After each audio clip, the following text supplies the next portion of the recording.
Hey everybody, what's up? We're back. It's those wrestling girls. It's your girl Krista B. And Queen P.R. And today we are continuing our Attitude Era Summer Series episodes. And let me tell y'all, P's trying to set me up because I don't even know what we're talking about today. She wouldn't tell me. She was just like, she wanted to surprise me. So I'm going to turn it over to her to let her explain to you how she's setting me up today. P? Yes. So as Krista B said, we're continuing our Attitude Era Summer Series. And I really wanted to do an episode that kind of just talked about women in the Attitude Era generally. We did spotlights on Molly Holly, Jacqueline, China, Stephanie McMahon even. But now I kind of just want to just talk about women in general. So it's kind of like a spotlight / real talk episode kind of thing. But thinking back on the Attitude Era, and especially because our podcast is all about women, we got inspired back in 2018 when the women really started killing it. But how do you think about women back in the Attitude Era, which is what, late 90s, early 2000s? One, it wasn't enough of us. And we know, we always say that. And then the women that were there didn't look like us except for Jacqueline. So Jacqueline, like we said in our previous episode about her, like she kind of paved that way. She was like the first to do everything. But it still wasn't enough of us. Like we had those women, and then you came in Moolah and Mae Young, who was just like, especially Mae Young, just badass. And I'm just like, listen, I got to get old to be, to pursue a wrestling career. Because at that time, I really didn't know, like, they were wrestlers before. I just thought that they were part of Vince's family. And they was just like, all right, go ahead, go. If you hurt yourself, whatever. Because, Vince sometimes doesn't give a damn. But, and then, like, the way that these women were portrayed. Like, I feel like the only one that really wasn't as sexy or portrayed as in such manner as much was Lita. Like Lita was like, she was represented for the tomboys, and I was a tomboy. Even though her thong was out all the time. Yeah, she was a sexy tomboy. But we looked at her, and it's funny because that was gonna be one of my questions for you. Is like, did you ever look at the women as like wrestlers in the way that we do now? Like, you know how they changed the whole thing? They're not divas anymore. They're WWE superstars. Like, did you ever look at the women at that time in that way? I don't think so. Maybe only, to be honest, only China, Lita, sometimes Trish, because Trish was always like, she was the mistress and she was this and she was that. I don't think it was until she won her first belt, her first women's championship, that I didn't look at her as a wrestler. Like, I never looked at her as a diva. I feel like the divas was more so Sable, Sonny, Ivory sometimes, but then later on when we had Stacy Keibler and Tori Wilson, those were the divas, like those were the models. So sometimes Trish would fit in that mold, and I'd be like, okay, what is she? Is she a wrestler? Is she a diva? Like, what is she? That was really my question. Is she a wrestler? Is she a diva? And I think that's one of the reasons why Trish stands out in so many people's minds, because she was able to kind of be both really good. Like, she used her sexuality, but she also like learned how to be a really good wrestler. And I'm glad you brought up the women's championship during the Attitude Era, because now, we have 3 different women's championships, but prior to the Attitude Era, Vince discontinued the women's championship and then brought it back, and Jacqueline actually won it the first time it got reinstated. But it still didn't have the same like weight as the women's championship now. It still sort of felt like a prop almost, because you had, Jacqueline had it, but then you had like Deborah was a women's champion, Sable was a women's champion. And these weren't necessarily like wrestlers. Like, was like a 2-time women's champion. Right. And how she won it those times, it wasn't like 5-star matches. Like, it was like, the typical Attitude Era, I'm the boss's basically. Daughter. Right. I'm the boss's daughter. Do what the fuck I want. Give me my belt.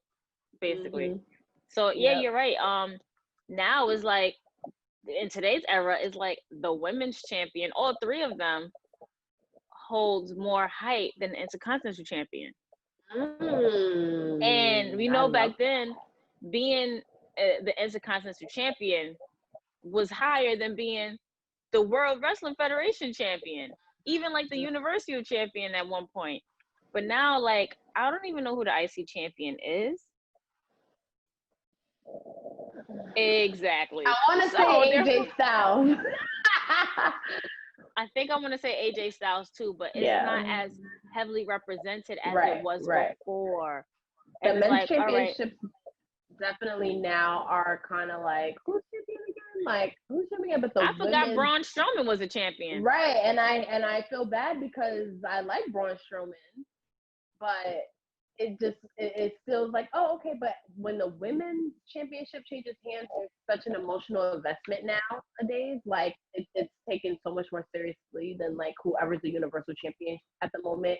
But back then, it never felt back then the same. I never took it as seriously as I did like the world championship, like a Stone Cold Rock match, like who's gonna switch the championship. I never looked at women's wrestling that way back then. I mean, right, me neither. I don't think if that was the case, then they did their job. right. They did their job. Like, that's what they're supposed to do. They delivered it that way. That's what happened, and that was it. They did their job. But yeah, I feel like it was a little hope when China took it and she had it. But I also feel like looking back at her career now, that IC champion was it. That IC championship was it. Even for a woman, for her to be the first woman to become IC champion, I was like, damn, that's it. So like, what's a women's champion? I know, right? Like Alundra could keep that. I know.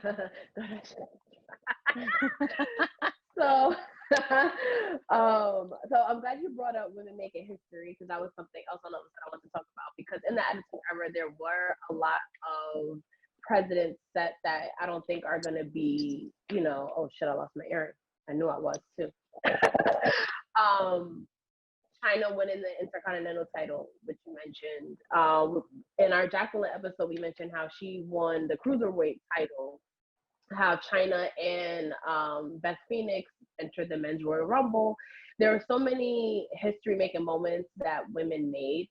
Can you talk about how it felt like seeing like China into the Royal Rumble, or just the intergender wrestling and whatnot? First of all, China entering the Royal Rumble, that had to be like, what, 98, 99? So my 8-year-old, 9-year-old self was just like, I remember screaming at the top of my lungs, like top of my lungs. Like when the Shield reunited scream. Y'all, if you know, you know. But yeah, I'm just like looking at it, I'm just like, yo, like she's really going to enter the Royal Rumble. Like she really can go to WrestleMania. She really can be the first woman to ever enter and win a men's Royal Rumble match. Yep. Sadly, it didn't happen because they wasn't ready for that. They were not ready for that at all. They were not ready for that. But just seeing that, it gives me goosebumps. Like it sends chills down my spine to know that China literally paved this way, and now she really can't see all that she's done because she's not here. Right. Like I've been scrolling on Facebook. Right. I feel like since our China episode came out, I've just been scrolling on Facebook and I've been seeing all these China segments, and I'm like, yo, China did so much and so little. Right. She so really much did. And so little. She really did. And she was not with the company for a very long time like you would think she was. And I love talking about her too, because we have a lot of young listeners and a lot of them didn't grow up in the Attitude Era. So they listen to these episodes. I think that's a good thing too. I do too. And they listen to these episodes and they're like learning about these women, which is really, really cool. And I'm sure. No, I'm sorry. I mean them not growing Attitude Era, because Attitude Era fucked us up. I'm telling you. Yes, it did. It was crazy. Oh God, it was so crazy. And I'm sure it's unthinkable to like young fans now that a woman was winning the Intercontinental Championship. Like, because we talk about the Attitude Era and about how the women were degraded sometimes and sexualized all the time, but like they did do things that will probably never happen again, like winning these titles. Well, let's never say never, but you know what I'm trying to say. And I just feel like now, I'm sorry. I just feel like now, if a woman was to win the IC champion, they will make it so much bigger than what it is a man holding it. Oh, I agree. I like they would. I feel like Charlotte or Becky should come back. Like when Becky. I was gonna say. I feel like if any woman, it'll probably be like Charlotte or like Shayna Bate, like someone that I feel like okay, like you can stand toe to toe. Or even Ronda popping back up and taking it. Oh yeah, I'm never gonna say never when it comes to WWE because you just never know.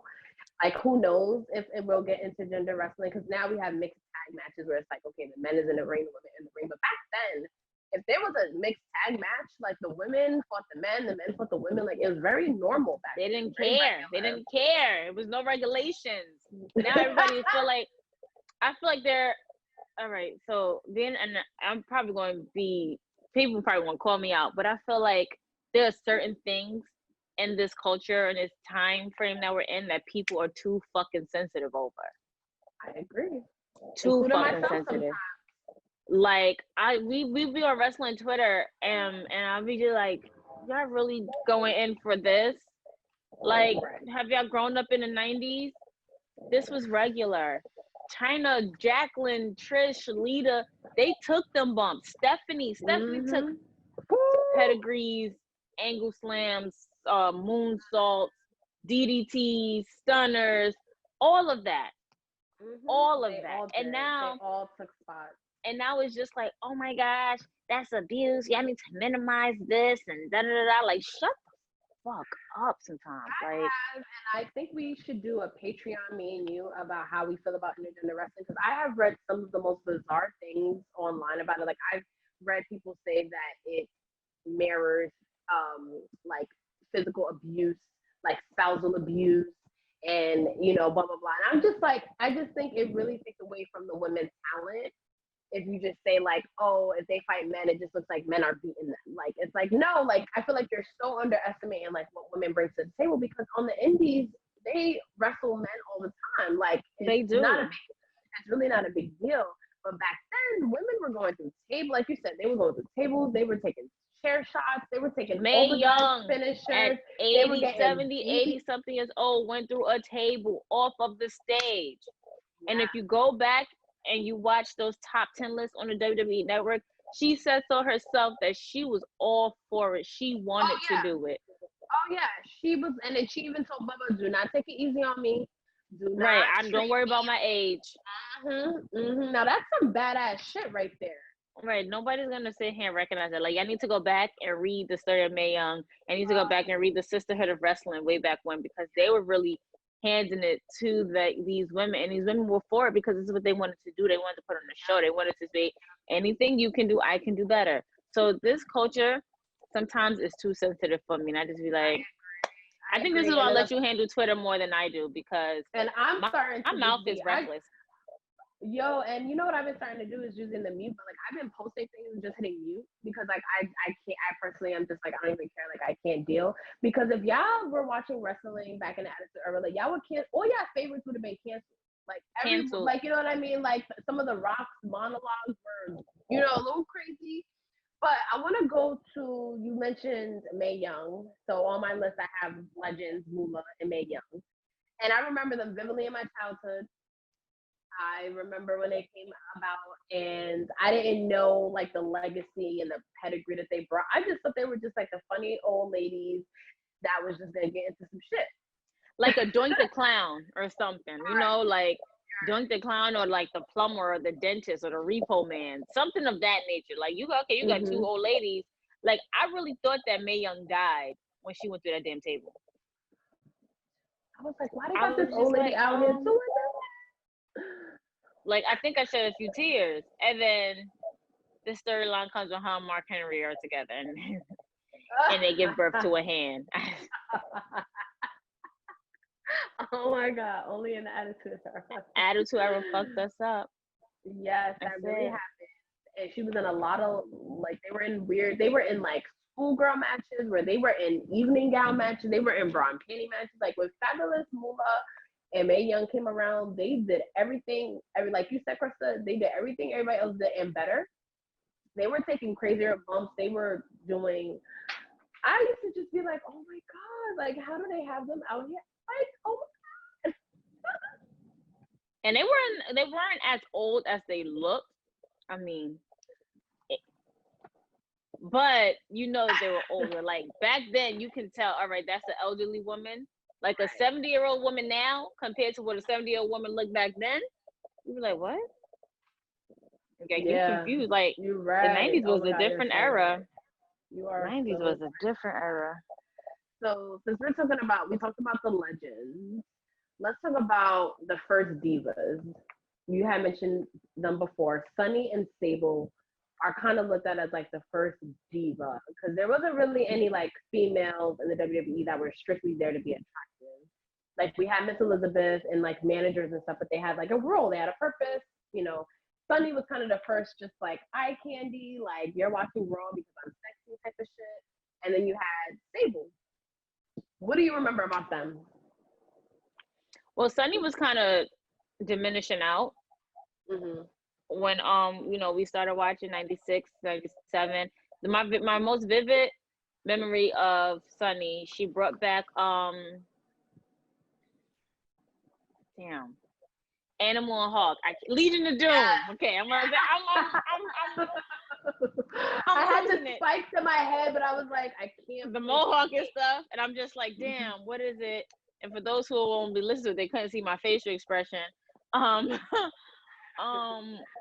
remember her like being valet to Taka Michinoku.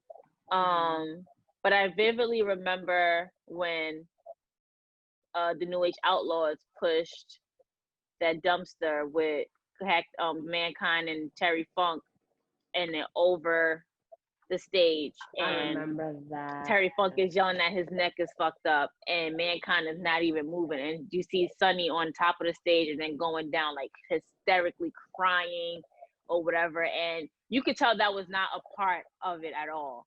Like everybody, Vince came out. This is when Vince wasn't really coming out. This is when he was like playing them back, and he came out and said, "What the fuck are you doing?" Cursed him out. Like I vividly remember Sonny's emotions. Her emotion, and that was so crazy. And then like she kind of diminished, and then Sable was here, and Sable was just like, I'm gonna do whatever I want when the fuck I want, wear whatever I want when the fuck I want. And sis did that. She really did that. Like she had her matches. She Sable bomb on Mike Marrow, which was her. What is it, Mike Marrow? Yep. Wait, so I love that you brought up Sable, and because how she got into the company, which is so interesting, is like she wasn't even supposed to be a talent. Like she came in to interview with Mark Marrow because Vince was obsessed with Mark Marrow. Mark Marrow. I said Mike. See? Oh, you said Mike? I thought you said Mark. Yeah. I was like, yeah, you got it, girl. No, I said Mike. Don't worry, y'all. I'm only drinking water. Don't worry.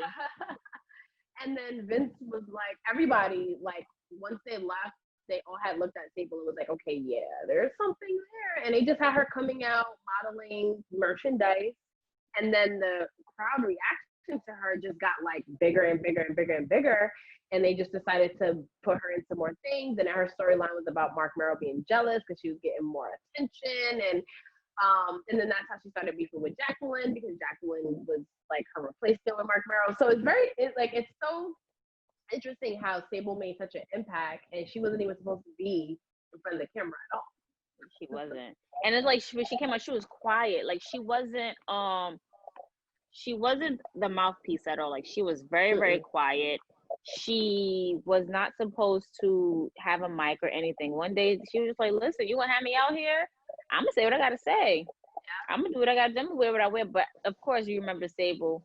Her music, that raw, that raw before the crescendo actually dropped in her music. And then her clothes, or lack thereof. Because, she came out with the mesh top over bikinis, or one with the hands on her boobs, and Mark Marrow was just like, yeah, we not doing this. And then they got their divorce because they were really married, and then she started being, I think she was Vince McMahon's first mistress. Or was she, like how you said first, like he had so many. It's either she was, Trish was one of them.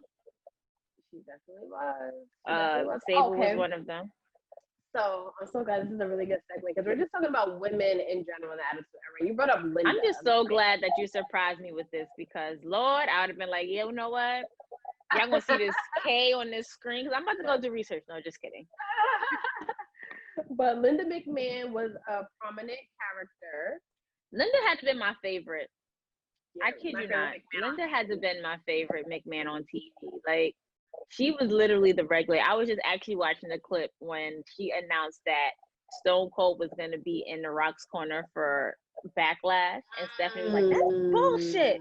And she went out and she goes, well, I'm not going to change, but I'm going to have to do to you. And, you know, she tried to go slap her again, and Linda slapped Stephanie. And I'm like, yo, every time Linda music hit, when they made Stone Cold, when they made Stone Cold CEO after this stage, Stephanie's kidnapping, yo, y'all gotta scroll on Facebook to watch some old clips. I swear that takes up all of my time. Yo, and then you forget about some of these things, and you watch a clip and you're like, oh shit. You gotta go back on that network. What date was this? This was 98. Oh my god, 99. I saw myself doing that so much. Like, shout out to our Twitter followers, because we always in our Instagram too, and our Facebook discussion group, we always be like, okay, we're talking about the Attitude Era, give us stuff, and they give us stuff. We be like, I forgot about that. Like, I don't think right. Like, I had posted a clip from when Shawn Michaels came back and Triple H attacked him, and he found out. And I was just like, if we was to reenact this today, who would you want to see do it? Ooh. Y'all can still answer that question on our Facebook. It's still up there. Like, who would you want to have seen that do? Like, which woman would have seen that done first, like in the Attitude Era? Like, given, you know, like if it was some type of jealousy thing, which two would you have want to see, like, them reenact that out? I really love that question. Definitely answer that in the comments on Twitter. Like, I'm so curious about that. Me too. But very that curious. Reminds me now of some of the storylines that happened in the Attitude Era. We have a fun, actually, like, storyline episode that y'all should check out. It's really funny. You know what we have to do? Mm-hmm. We have to do. I'm sorry to keep cutting you off, but it just really hit me. We have to do a McMahon family storyline episode. Yes. Oh my god. That is so Attitude Era right there. That's so Attitude Era right Attitude Era. Oh my god. Yo, let us know if we should do that episode, or what we need to include, guys, because that would be really fun, because they were prominent in this era. Like, a lot of people say that when McMahon turned on Bret Hart, that's when the Attitude Era officially started, and then that's when he became an on-screen character. So, like, what is the Attitude Era without? And that's why when we did the Stephanie episode, most of the stuff we talked about was from the Attitude Era, because we literally watched her grow up. Mm-hmm. We definitely have to do that episode. Yes, and let's talk about these storylines. So we've talked about the Jeff Jarrett. There's a lot of misogynistic storylines back then, of course. Women were punished a lot for things. I can't help but think of Trish barking in the ring on her hands and knees. Very cringe looking back as an adult. Like, I'm like, ooh, this, you know, it was cringe when it was happening too. Yeah, like, even that young, you knew, like, this is kind of crazy. Then there were a lot of, like, women's locker room scenes where it was always men somehow in the women's locker room, fights and cat fights happening in the women's locker room, women going into the men's locker room, a lot of that. Threesomes, a lot of sex scenes. Yep, a lot of that, including Mae Young, which is crazy too. And then a lot of, like, body image type storylines, especially more like in the Ruthless Aggression era, where they used it as storylines. But back then, the commentary, like, the way the women were talked about were so, like Jerry the King Lawler. Yes. And even, like, him, like, he's gross. Like, even now, like, it's almost like he doesn't know how to commentate on women without being gross. But even anyone that was on commentary, like, it was a thing back then where it's just like, you know, you talk about her ass, you talk about her boobs, you, like, hold some, and somehow skin always ended up showing back then. Do you notice that? Someone's pants always someone's boobs always got exposed somehow. Shit, we saw Lita's thong the whole time. It had me wanting to wear my thong out. I know how to talk back then. I was way too. If we wore thongs back then, we would not be alive right now. I'll tell you that. Oh no! Oh right! Oh, Krista, all facts. I'll tell you that much. Our parents didn't play. OD. So how did you, like, looking back and thinking back, especially compared to how the women are presented now, like, how do you feel about some of these storylines and predicaments the women will find themselves in? I mean, it depends, because looking back at it, you see that most of the audience and during the Attitude Era were mostly males, young boys, all the way up to men who losing their dentures. Like, they were mostly guys. So I can see that, you got to do something that fits your demographic. It really wasn't known as a female sport. And then, once you had the hot guys come out like DX, The Rock, Stone Cold, that's when you started to see like the change in demographic. Like, the women would start coming out, but they'll be like the model looking ones, or the one that's ready to show their boobs, and the audience. Like, I don't know, you remember that famous clip when Triple H was like, "You lift up your shirt," to the girl in the audience, and she lifted up, and she had like, that's what was seen. So I'm not really, like, as time moves forward, I was starting to be like, okay, we're still doing this. Like, look at who's in the audience now. Like, sometimes it's just so hard to let go of something that's so good. In the words of Vince, the good shit. But it started to become more like tiring and draining to want to turn on, to get excited to turn on, because them promos back then was lit. Like, we gotta go, and then you go upstairs, or you turn on the TV, and it's just like, this is the same shit as last week. Yeah. Like, why are we? Like, how many times is Deborah gonna strip? Exactly, and it's just like, it got to the point where some people be like, because like I said before, like, summertime in the 90s was bomb. That's it. Ooh, y'all don't even like know. So you outside in New York City, you playing, and wrestling comes on. I was out. Where you go? I'm going upstairs to watch Raw. 9:00 upstairs. Yep. It got to a point where you're not going upstairs to watch wrestling. Nah. What was wrong? They doing this again. Oh, okay. That's exactly how it got after a certain point.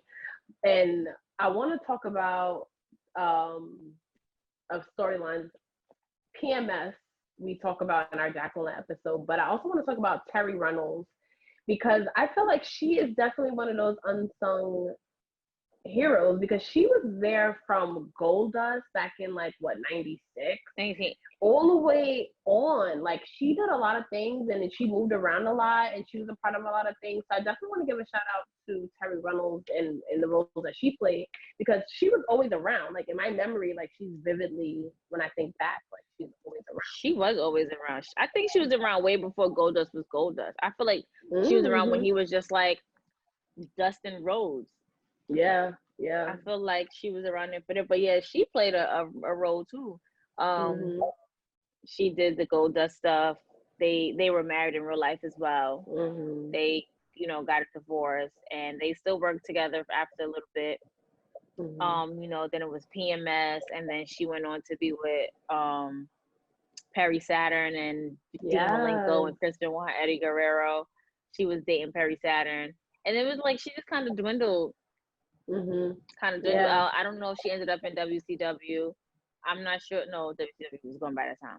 I'm not sure if she ended up like in Impact or but I know she just kind of dwindled. And you're right, she is an unsung hero. Like, we definitely got to do an episode on her. We should, because she was also very like boss when she was with Goldust. Like, I remember her smoking a cigar, the gold dress. Gold dress. Like, she was very kind of like swaggy a little bit back then. And then there's that picture of her with Goldust on the leash. And if you like, now that I'm older, like, that's some like, that's badass shit back then. Like, now I'm like, do I even know what that even means right now? Like, and we'll post that picture on Twitter so we can all look at it. But Terri Runnels, definitely, I remember vividly. She had that pregnancy, miscarriage, weird ass storylines. PMS had those weird storylines where they would tire men out before matches. Now, mind you, my innocent ass was like, how are they tiring them out? Not me. I knew. I knew. I was like, are they training them so hard? Like, why? But that was a legit storyline back then. You couldn't even imagine that like, now. Can you? I'll be so I will go down to Florida myself or drive to Connecticut myself. Right. Like, what are y'all doing? Beating on doors. Like, this is what we doing? Is this what we doing? Yeah. Okay, so we brought up Terri Runnels, and I want to also talk about some of the roles that they played in factions real quick, because China came in as DX's bodyguard, the Generation X. TNA, Trish came in as the valet for Test and Test A-Train. And yes. And then you got Lita, who joined Team Extreme, and she actually added so much to the Hardy Boys. But Lita first, if you guys remember this, and some of y'all probably won't, she first started out as one of the Godfather's hoes. Oh shit, yeah. She was one of Godfather's hoes. I remember that episode. She came out. It was only two of them. It was her and somebody else. There was only two of them. You know, he usually have a whole train. It was only two of them. And then from that, she was alongside, I forget the Mexican wrestler's name. With the red hair, right? I think. Yes. S.A. Rio. I think so. Y'all can correct us. I'm like, let me know. I think I'm making up a name. And she was there with them, and they tried to make it seem like she was like of Mexican descent. You know, that didn't work out because he would speak Spanish to her, and she would just look confused and make it seem like she know what he's saying. It didn't work. It was like, X that.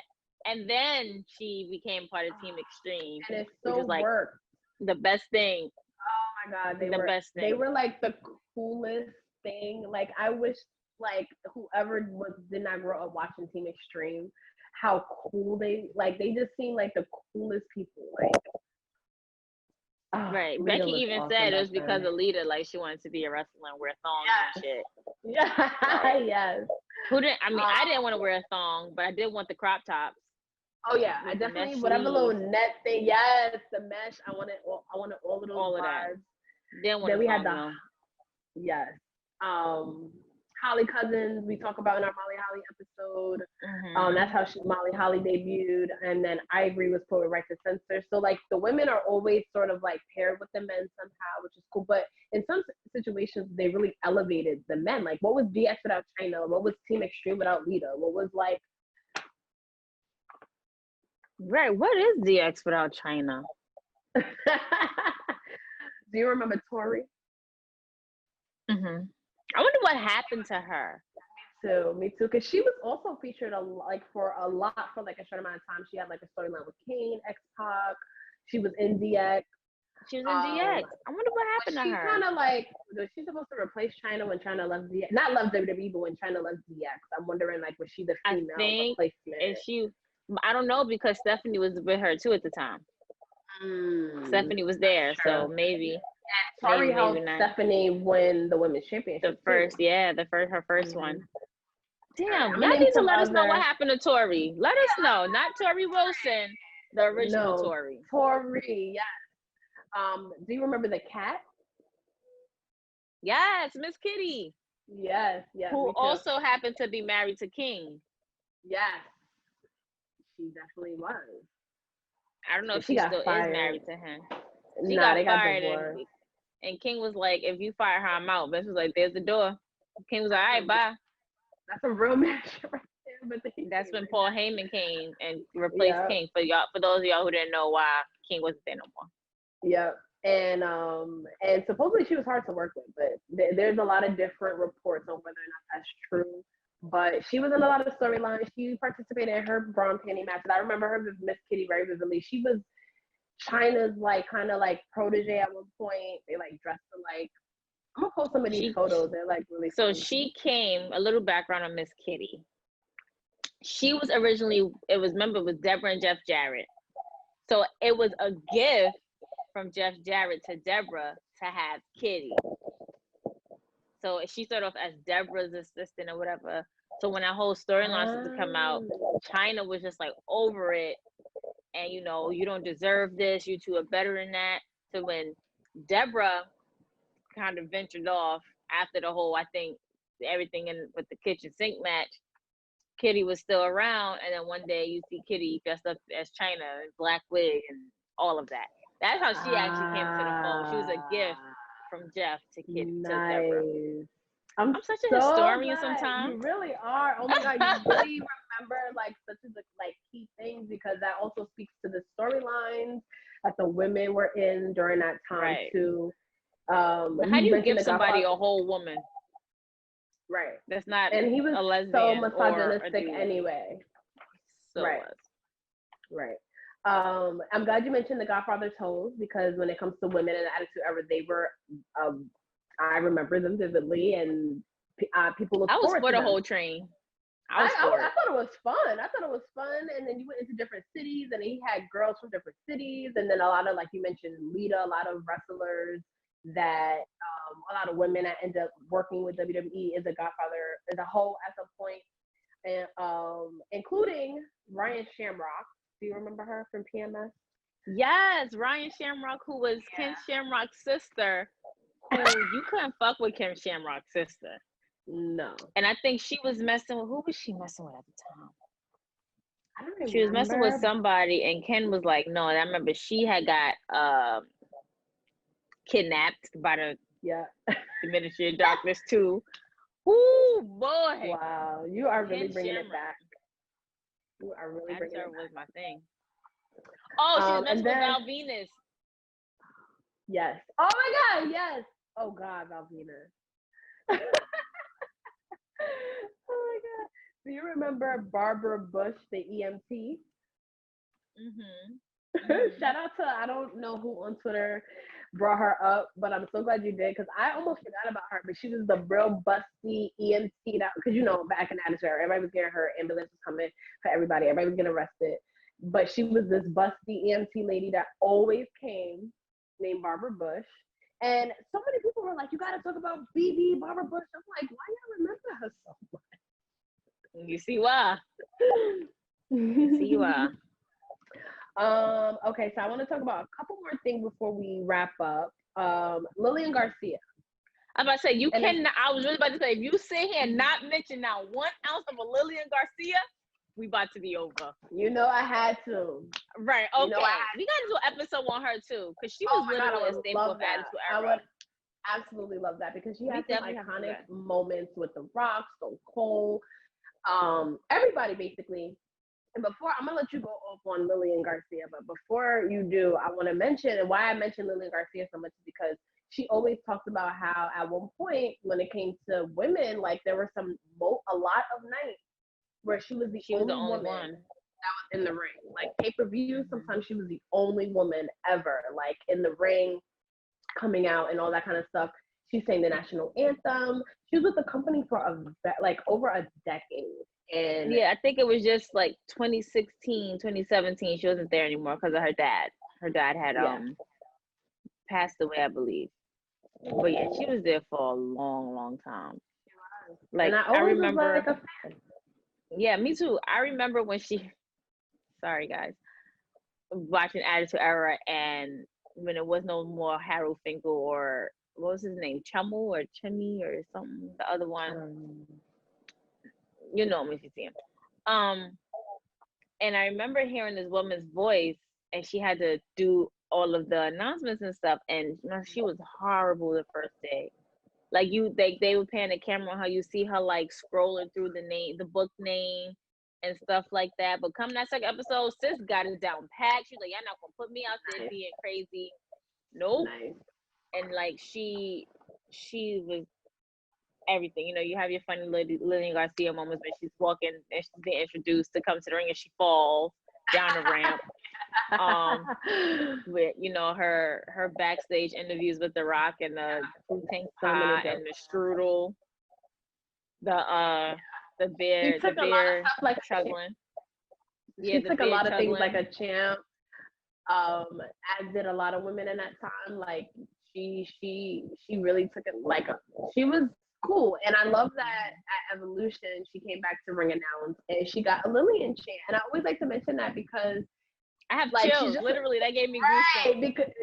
Because she's just she's just an announcer, and like she was that appreciated at this all women event because at one point she was really represented for the women. Right. In WWE. Okay, so we mentioned Lillian. I'm so glad. Shout out to her. Listen to our podcast. It's really cute. And we talked about Ivory. I guess I have to ask, what is the Attitude Era's like lasting legacy when it comes to women and just like comparing it to now? Like, what are your like overall thoughts on? I guess how besides it fucking us up. yes, we need a shirt that says that. Attitude Era fucked us up. Sincerely, Krista B and Queen P.R of those wrestling girls. Somebody make us that shirt. Thanks. I don't know, because I feel like even though the women were an integral part of the Attitude Era, you know, we will, and we're going to be as real and transparent as possible. For us, you know, it always really went back to the men. Always went back to Stone Cold. Always went back to The Rock, Triple H, DX, Kane, Undertaker, the factions that were there. Like, it were a lot of dudes in there. Like, I was just watching the clip and I forgot about the Brood. Like, right. You don't see a lot of the women, and like the women that you did see, where's China? China was there for most of it, like from what, 96 to 2001. Stephanie was there, and you saw her transformation from when she got kidnapped in 97 all the way up and even until now. Jacqueline was there when she was with the Acolytes at one point. You know, like every woman in the Attitude Era played their role. Like they had their specific role. But for me, I'm so glad like we're not in that same time and that same part where the women are just being minusculed, or like a bathroom break, if you will. Like the women now are literally up there with the men, if not higher than the men. Mm-hmm. Like, if Becky didn't have to go, if Charlotte didn't get injured, Sasha and Bailey feuded, came back or whatever, Nia, Asuka, Kyrie, Bianca Belair, Naomi, like if Corona didn't happen, do you know how I'm even liking the Iconics right now? Yo, the women are killing it these days. Right. I must say. I'm really liking the Iconics right now. I don't know what's wrong. Maybe it's the heat. I'm not sure. But no, they literally left and you know, they left. They really didn't leave. They weren't on TV as much. And they literally came back and new and improved. And I just feel like the women of yesterday would be so proud of the women of today. Super proud of the women of today. I totally agree. And that's why I'm so glad we have moments like the Royal Rumble Evolution, where the women of the Attitude Era can come back and see how far the women have come. Like even Lita being the one to present the new women's championship from the Divas at era WrestleMania was so fitting. It's just like, of course, Lita is going to be the one to present this new championship that shows like women as actual like wrestlers. And I gotta agree with you, like it definitely shifted for me because back then it was all about them. Like the women were great, don't get me wrong, but I was never like I had to watch Raw to see Ivory. Like I was all about Stone Cold, Triple H, DX, Undertaker, like all them. Like they were like looked at to me as like who I'm supposed to pay attention to and take seriously. I knew that when the women were on, it was fun, but I knew it was going to be either short or some sort of skin was going to be showed. And I didn't think anything was wrong with it at the time, but that's just how it was. But now I'm so invested in the women's matches, in the wrestling feuds, and just them being taken so seriously. And it's like why we have our show is because it's like we love wrestling, but now it's like the women are being looked at as wrestling. Definitely, I agree. So it's hard to say what the attitude era left for the women for them to be where they are now. It's so hard to say because if you can do it, this is how it would be for me. Attitude era Stone Cold is this era's Becky Lynch. Attitude era's Rock is this era's Charlotte. Attitude era's DX, which is Shawn and Triple H, is this era's Bailey and Sasha. Oh, I love this. New Age Outlaws the Iconics. The Brood, it would have been the Riot Squad. You know, congratulations, Sarah Logan. I know, we hope you hear this. I'm happy for them. Yes, I'm so happy for you. Who else? And then you had, like, I feel like EO is definitely either Eddie Guerrero or Rey Mysterio. Bianca Belair. Yeah, totally. Oh, Bianca Belair, she's definitely up there for me with like Mick Foley. Like when she get in that ring, there's no holds. Like shoot, she's wailing, like she's swinging. And she's so strong. She's so Like strong. she's hitting you hard. And she takes it just like Mick Foley did. Like Mick Foley didn't look the strongest, but he took it. Yeah. No F's given. I don't know who to compare Undertaker and Kane to when it comes onto the. Oh no, I don't. Oh wait, no, I can do Nia and Tamina, Kane and Undertaker. Like they're not around as often, but when they're around, they're big. They're silent, and they're literally whipping ass. Yeah. So that's how it measures for me. Naomi, no, gosh. And I'm not saying gosh because I don't know who to compare Naomi to. I just feel like Naomi's growth and trajectory from throughout her career. The damn train. Don't want to let us be great. No, you're right. Don't let us be great. Right. I feel like Naomi can definitely be up there with an Edge. Yeah. Like, you know, go on. And people may want to battle me or combat me. Give us your list. Let us know. I would love to see who you guys would compare the women now to the Attitude Era people, like the men back then. I would love to get a list of that. And I also want to know from you, Krista, what is your favorite Attitude Era moment? Like, what is a moment where you just think about and it just like brings back memories and it makes you smile? Or you're just like, it don't have to be with a woman per se. Just back then, just a moment you think of off the top of your head. It's just so much. But if I have to say, the beer truck. Yeah, that always comes to my head first. It was so iconic and memorable. The beer truck. Rock and Sock Connection. Oh yes. They were so cool. Anything the Ministry of Darkness or corporate ministry done. Yeah.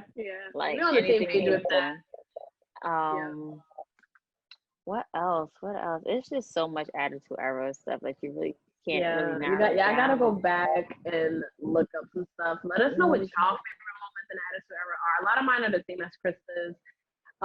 But this was sort of our episode to kind of just talk freely about the women in the Attitude Era. We still have a couple more episodes coming up in this series, so stay tuned for those. Let us know what you think of this episode. As you always do. We appreciate you guys.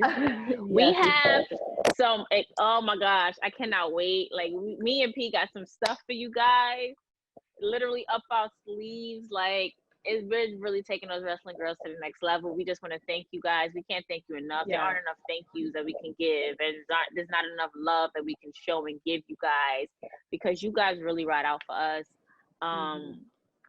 So we just want to say thank you. We want to say stay tuned, because I'm so excited for what we got next in store for you guys. I can't contain it. I just can't contain it. You got anything else before I wrap up? No, I'm good. Well, on that note, it's your girl Krista B and Queen P.R. and we are out.